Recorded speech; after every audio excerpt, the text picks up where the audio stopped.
Colorado. Thank you.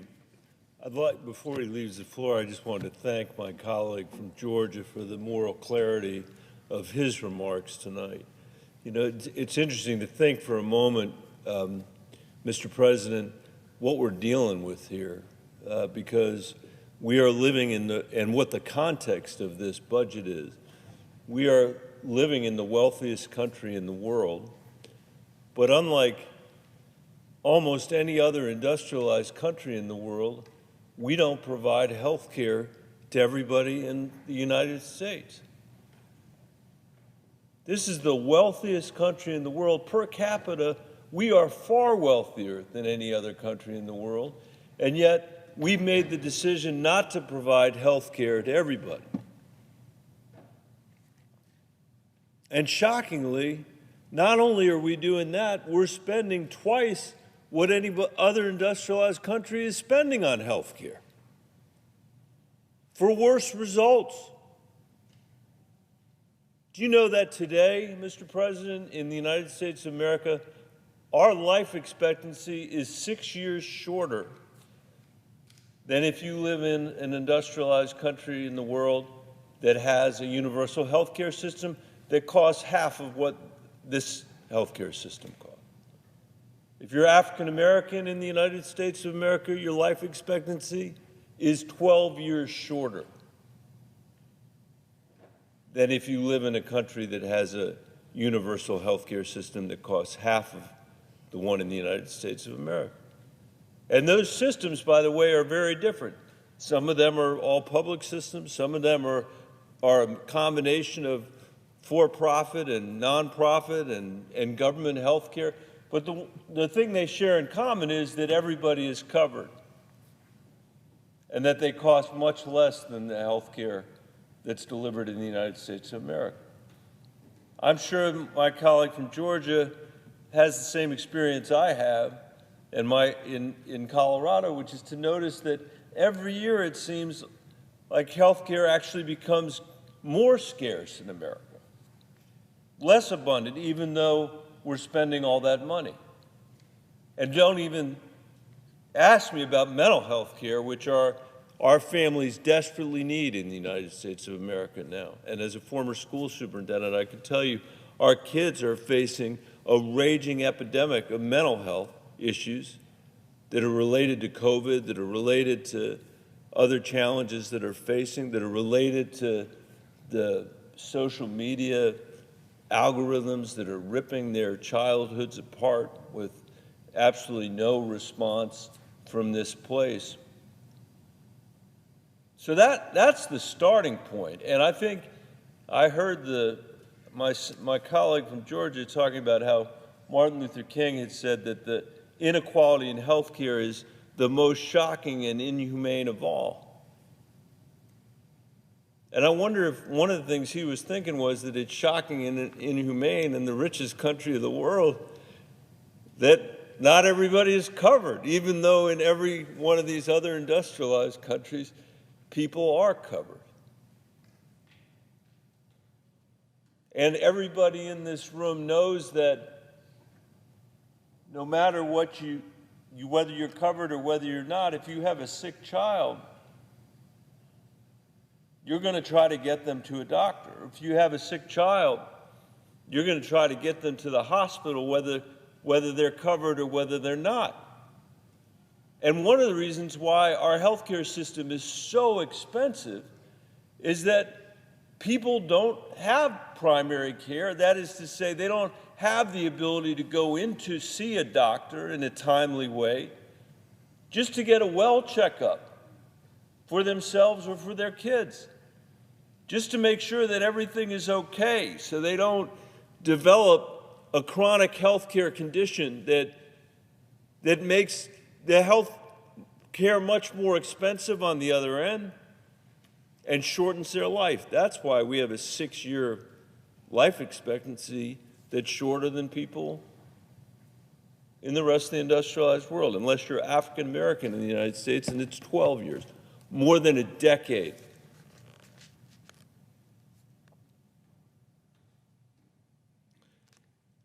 And that's why this budget is so astonishing and so amazing. And I agree with my colleague from Georgia that every budget is a moral document. This budget is an immoral document. This budget is an immoral budget. You would think that we lived in the poorest country in the world, not the richest country in the world. If you saw this budget, there is no way that any mayor in Georgia or any mayor in Colorado, whatever party they're in, a Democrat or Republican, would put a budget like this in front of their people.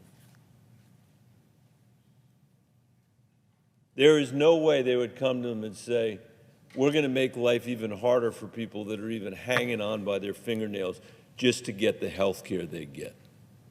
Because as my colleague from Georgia said, we're all sicker if kids don't get inoculated.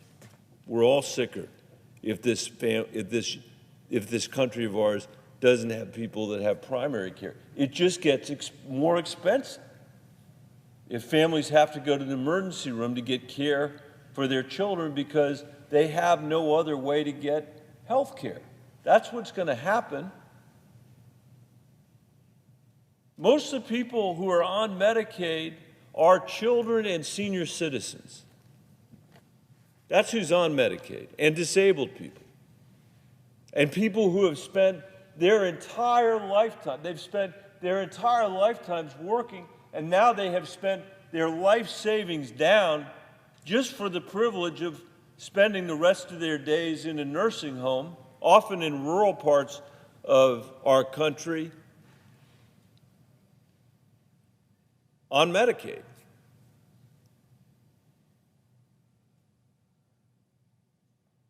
So this budget has these cuts to health care, is a way of saying it.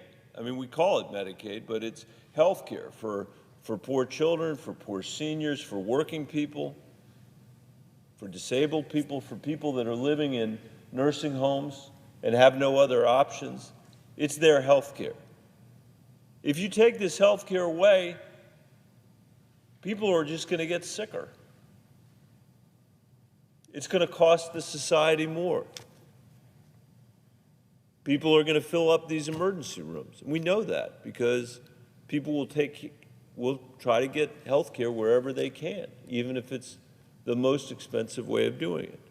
We would be a lot better off having a conversation about how to cover everybody in a way that costs us as little as it costs in other countries around the world. But not only are we not having that discussion with this budget, we're having a discussion about a budget that cuts taxes and blows this massive hole in the deficit, no matter how much the health care cuts are, of about $4.6 trillion. And that's to extend the tax cuts that Donald Trump came here and passed in 2017. This is another shocking part of this budget. You know, we have very significant problems in our economy. This country relied, when I was growing up, on the idea that if you worked hard, you could get ahead. If you worked hard and your kids worked hard, they could live a better life than the life that you live. That was the American promise. That was the American promise. And today, for the first time in American history, half the people that are 30 years old are going to make less money than their parents. Think about that. Half the people that are 30 years old in the country today are going to make less money than their parents did. If you look at young men in the United States of America, they are earning 40% less income today than they were in 1976. We tell ourselves that we're the land of opportunity. We need to be the land of opportunity, but we're seeing our economic mobility slide behind competition from Southeast Asia to Europe. There's a lot of discussion these days about what the threats to our democracy are, or the fact that our democracy is threatened. I don't think there is a greater threat to our democracy than the lack of economic mobility we have, than the fact that too many families in Colorado and across the state, across this country, feel like their kids are not going to live a life as good as the life they live. In Colorado, there's not a county anymore where people feel like their lives are going to be better than, where their kids' lives are going to be better than theirs. And when you lose that sense of opportunity, when you lose that sense that if you work hard, you're going to get ahead, that's a danger to a democracy, because inevitably somebody shows up, as President Trump did, and says, I alone can fix it. You don't need a democracy. You don't need the rule of law. You don't need this exercise in self-government. I can fix it. You should expect your private sector and your public sector to be hopelessly corrupt, hopelessly bankrupt. That is a dark vision, but that's the dark vision that he was elected on twice. And I think we'd be a lot better off trying to figure out how to create an economy that when it grows for everybody, not just the people at the very top. And an economy that when people worked hard, they felt like they knew they'd be able to propel their kids forward. It was an economy that reestablished the American dream for this entire country. We better do that. We better do that if we're going to have any hope of saving this democracy. But here comes a budget where the massive hole that's being blown into the deficit and is causing a proposal to cut health care for the poorest people in the country and the poorest children in the country. Here's what it's doing. It's cutting taxes for the wealthiest people in America.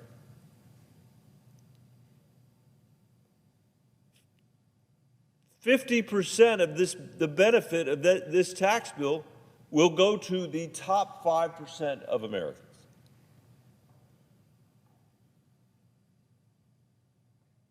$50% of the benefit of this tax bill will go to the top 5% of Americans. I've said it on the floor before. I'm not going to dwell on it again, but this is just as analogous. It's the same if a mayor in Denver or Grand Junction or Lyman or Durango or Springfield came to see the citizens of those communities and said, I'm going to borrow more money than we've ever borrowed before. And you ask them, well, what are you going to spend that on? I'm worried about that. What are you going to spend that money on? On parks? On public safety? On the mental health challenges that I described earlier? On our infrastructure, our roads, our bridges, our schools? And the answer was no, no, no. Well, what are you going to spend it on? We're going to give tax breaks to the two wealthiest neighborhoods in town and let it trickle down to everybody else. That is the Trump tax policy. That is the Trump tax policy in 2017, and it's the Trump tax policy this year. It's very unusual, by the way, to have a president who's been here twice with an interruption. But that's the case with President Trump. And we now know the facts of the math that he claimed the last time. And he said last time the tax cuts would pay for themselves. And we know that they cost the country $4 trillion. That the sons and daughters of teachers and firefighters and police officers all over this country who are not going to benefit in a material way from the tax cuts are going to have to pay back the debt that's incurred to give them to people who, as the senator from Georgia said, aren't even asking for, really. Many of whom know that we are in a situation where we've got the worst, income inequality that we've had since the 1920s. And that we should be thinking about how to build that middle class again, give people the chance to get into the middle class again, which is what we should be focused on. So there is a set of priorities here that somehow makes sense when it gets to Washington, D.C., but surely doesn't make sense in the towns and cities of this country, and is a choice that would never be made, a choice to hurt the people that now are going to have to go without health care, a choice to blow a massive hole in the deficit, not to invest in the country, but to cut taxes for the wealthiest people. Why don't we have a tax cut for working people? Why don't we have a tax cut for the middle class? Why don't we expand the child tax credit and the earned income tax credit for working people here? Mr. President, I'm going to finish, but I do want to read some letters that have been written to me from people in Colorado who are deeply concerned about these cuts to Medicaid. And I want to say also that a word of thank you to the people that have come to my town halls, sometimes with their children with disabilities, to advocate on behalf of their children, to advocate on behalf of children all over our state and all over the country whose lifeline is this health care program that is being cut in this budget. And there were so many people that wrote in. The number one issue, when we have these town halls, we write down the questions that aren't asked. The number one issue is Medicaid, because the people that have loved ones who are on the program, who know it's going to be cut, know that they've got nowhere else to turn. And that's why they're there at 8 o'clock or 9 o'clock at night with their children when their children should be home in bed. Because they want people here to understand what it's going to mean to their families if these cuts go into place. So the first letter is from Barbara of Greenwood Village.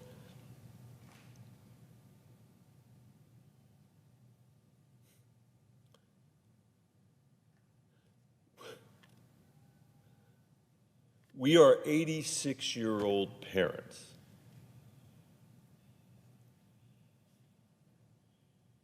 We are 86-year-old parents of our 53-year-old nonverbal autistic son,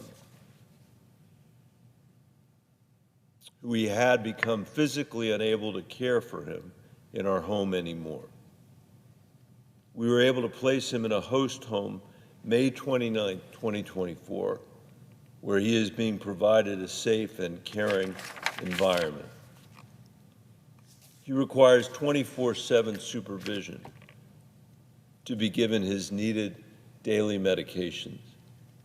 And seeing that he gets all needed doctors and dental appointments and continues to do so, without continuing Medicaid's current level of support, we are terrified that these needs may not continue to be met. As aging parents, 86-year-old parents, we are greatly concerned about these proposed huge cuts to Medicaid funding. It's so important to us to know that all these supports will still be in place after we are gone and unable to advocate for him. Please help us to do this by not cutting Medicaid benefits. Exclamation point, exclamation point. The next letter is from Mitchell and Thornton. I am writing to urge you to protect and strengthen Medicaid for individuals with disabilities. My daughter, who was adopted at age 10, is now 21, but has the cognitive level of a 5-year-old. She has Fragile X syndrome, ADHD, PTSD, anxiety, and possible fetal alcohol syndrome. She requires constant supervision, behavioral support, and medical care beyond what private insurance covers. Medicaid is essential for her survival and quality of life. It provides funding for adult programs that give her purpose, medical equipment, and living assistance, expenses that most families couldn't afford. No family could afford. Without Medicaid, she and many others like her would be left without critical care, increasing the risk of institutionalization or homelessness. Medicaid also plays a vital role in adoption. Many children with disabilities, like my daughter, find forever families because Medicaid provides the financial support needed to care for them. Without it, fewer families would be able to adopt, leaving more children to age out of the system without the care they desperately need. Please support Medicaid funding and policies that ensure individuals with disabilities receive the care and dignity they deserve. Thank you for your time and dedication to this critical issue. The care, I'd say, that all of us deserve. Erica from Johnstown. My son has Duchenne muscular dystrophy. His care alone, without Medicaid waivers, will cost us at least $1 million per year. Medicaid allows me to be paid to take care of my child and not rely on nursing care. Medicaid has really helped him get the best care possible without having to worry about the cost, and to be able to have his parent there to take care of him. Samuel from Denver. My name is Samuel, and I moved to Denver with my wife Cynthia and our son Joaquin just over a year ago. Welcome. In order to have his complex medical issues treated at Children's Hospital of Colorado. Medicaid has, without a doubt, without exaggeration, saved our lives. My wife is paid as our son's caregiver when she would otherwise be unable to work. Joaquin has received services ranging from medications that prevent constant pain to, before our move, air ambulance flights from Albuquerque to CHCO, including several life-saving surgeries. Losing funding for Medicaid directly translates to unnecessary suffering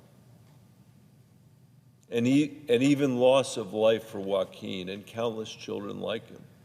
Please do not allow that to happen. Mr. President, I can't tell you the number of parents I have met who have spent 24 hours a day, 7 days a week in care of their own children, but are able to do it because of the small payment that is made by Medicaid. What are these parents supposed to do if this is cut? How are we going to meet the moral obligation of this country to our children with this cut? A letter from Brittany in Denver. My son has autism, a developmental disability, and a speech delay. He cannot be in a typical daycare or even go to preschool due to the high level of support he requires. Medicaid pays for his speech therapy and occupational therapy. After just 6 months of ABA therapy, occupational therapy, and speech therapy, Jackson is now speaking. He's not as aggressive, and he's getting better with managing his sensory issues that he struggles with daily. Without Medicaid, we would not be able to pay for our home or food, as I am his paid caregiver through Medicaid. I cannot work a typical job. It is important that he receives these therapies and supports from Medicaid as well as me so that our family can survive and has the highest, the brightest future possible. If anything is taken away from him or us, it will be detrimental. Please give my son and our small family a fighting chance. Thank you. Barbara from Greenwood Village. Our son Derek is autistic and nonverbal. His dad and I are 86 plus. And it became hard for us to take care of him. We wanted to be sure he would be in a safe and secure situation and happy there. On May 29th of this year, we were able to find a host home for him to live in. He's doing well there. He has people that take him out in the community 6 days a week to enjoy being out and about, which is very important to his happiness and well-being. We pray that Medicaid will continue to support him in continuing this new way of life for him. Our community of people with disabilities desperately need help. Sasha from Fountain.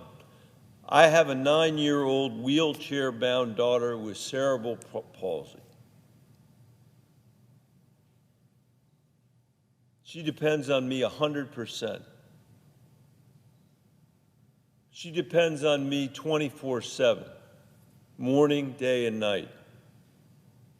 I change her, dress her, get her out of bed, feed her, bathe her, drive her to therapy and other appointments, exercise, massage, and physical therapy at home, give her her medications, get her ready for bed, and help her in the middle of the night if she wakes up. Because she depends on me. I'm unable to get a job outside of the house. And that is why I depend on this waiver. I would rather care for my daughter, give her the quality care and love she deserves, than hire a stranger and depend on them to take care of my child. Without the waiver, I wouldn't be able to afford to stay home and make sure she is safe and happy. Thanks to the waiver, she has the therapy she needs. It's a crisis, and we need Congress to ensure that everyone has access to home and community-based services right now. It is a crisis.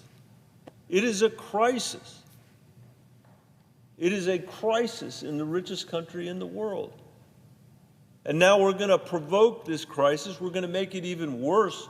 We're going to destabilize these families. For what? So we can give tax cuts to the wealthiest people in America? Why don't you just not do that part of the bill? Why don't you just not do that part of the bill?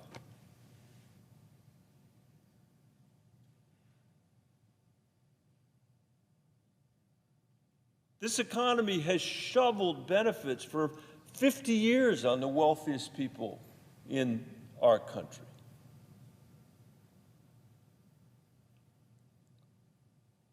Do we want to compound that unfairness with a set of tax policies like the ones that are being pursued here, and turn around and cut health care for the most vulnerable people in America? If you are concerned about waste, fraud, and abuse, go after waste, fraud, and abuse. But don't make people's lives even more painful. Don't make people's lives even more difficult. Don't force parents to actually leave their household where there's no one else to take care of their children.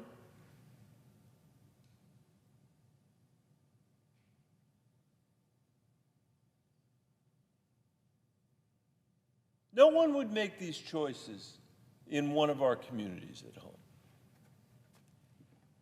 I'd like to hear a city council meeting where these were the choices that were being made. Cut health care for the poorest people in the country. Borrow as much money as we've ever borrowed. Give the benefit to the 2 wealthiest neighborhoods in town. It doesn't make any sense.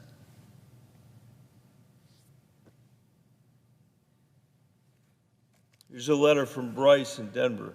When I sustained a cervical spinal cord injury from a shallow water diving accident at age 20, the only thing I was certain of was my future aspirations in independence were finished.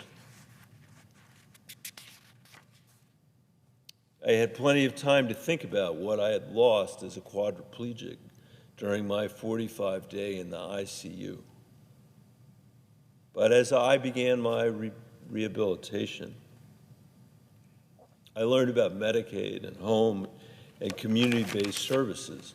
And by the time I returned home, I had set up home health care services that allowed me to receive the needed care to be independent throughout the day and enabled my parents to continue working.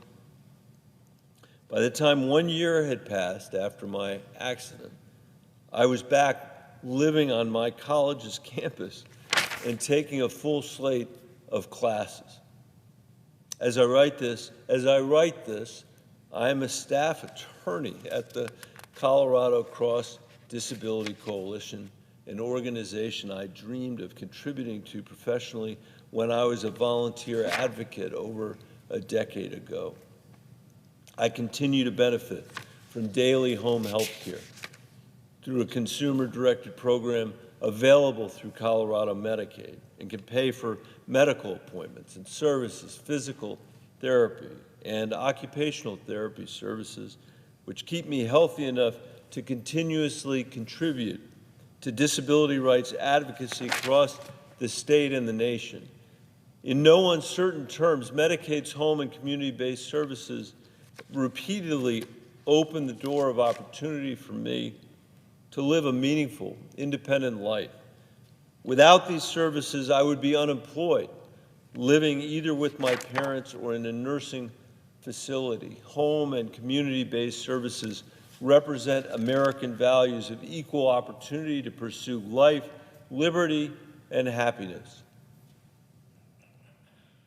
They represent our societal commitment to providing and promoting those opportunities to all citizens. And these values and commitments manifested in Medicaid services are the sole reason that I've been able to overcome quadriplegia and live a purposeful, beautiful life. My name is Kaylin Rose. She's from Denver. And I was born with a rare condition, osteogenesis imperfecta. My mother lost count of all my broken bones at a young age, but it is certainly over 100 fractures and likely 50-plus surgeries now. Because of my access to Medicaid, I have been able to get life-supporting surgeries, emergency room visits, and wheelchairs that I would not otherwise receive. Thanks to Medicaid, I live a full life as an artist, educator, mentor, and community advocate based in Denver, Colorado. I would certainly not be who I am today. Without life-saving medical expenses, I would never be able to afford myself. I am currently caring for my now disabled mother, who also relies on Medicaid and support services. Without Medicaid, I, my family, and millions of others would be left to die.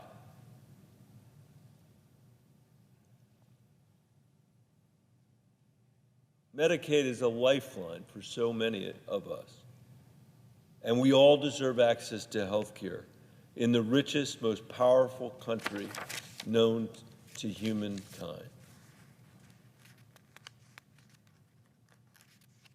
I couldn't have said that better myself. Nearly 1.3 million Coloradans like Kaylin rely on Health First Colorado and CHIP to get health coverage. 500,000 of them are children. These cuts would affect more than half of Colorado's seniors who rely on Health First Colorado to help pay for nursing homes because they literally can't afford to die anywhere else.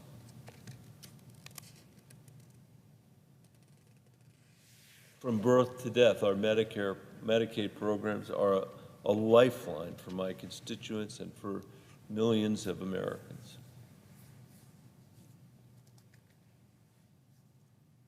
My colleague from Georgia started his speech by saying that a budget is a moral document. I could not agree with him more, and I think we should reconsider. In the face of the advocacy that we're hearing whether these are the best choices we can make. And of course they're not. In a rational world, we'd be figuring out how to get everybody health care in this country and do it for less money than these other countries are spending, just as they're doing.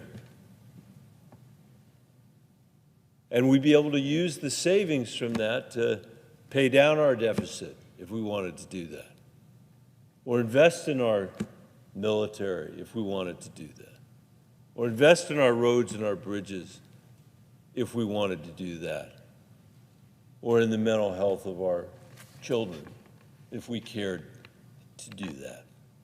Those are the choices that we should be making tonight. I want to finish just by thanking again the people that have come to my town hall meetings, the people that have brought their loved ones, especially their children, to those town hall meetings, to the people that took the time to write, who have not given up on the idea that they can have a voice in this democracy.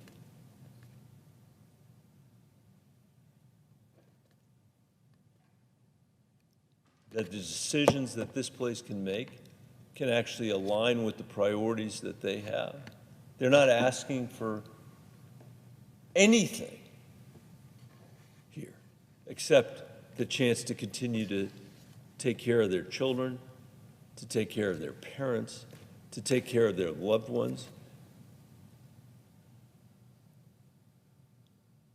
to be contributing members of our society.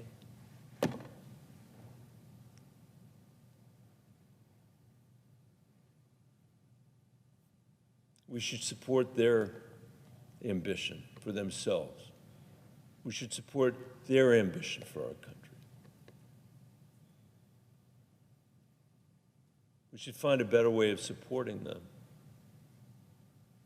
And we should shelve this budget, which is going to do nothing but harm the American people. Mr. President, with that, I thank you for your patience. I thank the staff for being here so late tonight, even though tonight's lateness is going to be nothing compared to tomorrow night's lateness. And with that, I'm going to ask if I can find my glasses. Mr. President, I'm going to ask unanimous consent to amend the previous order so that the Senate stand adjourned until 8:30 a.m. with all other provisions of the order remaining in effect. Without objection.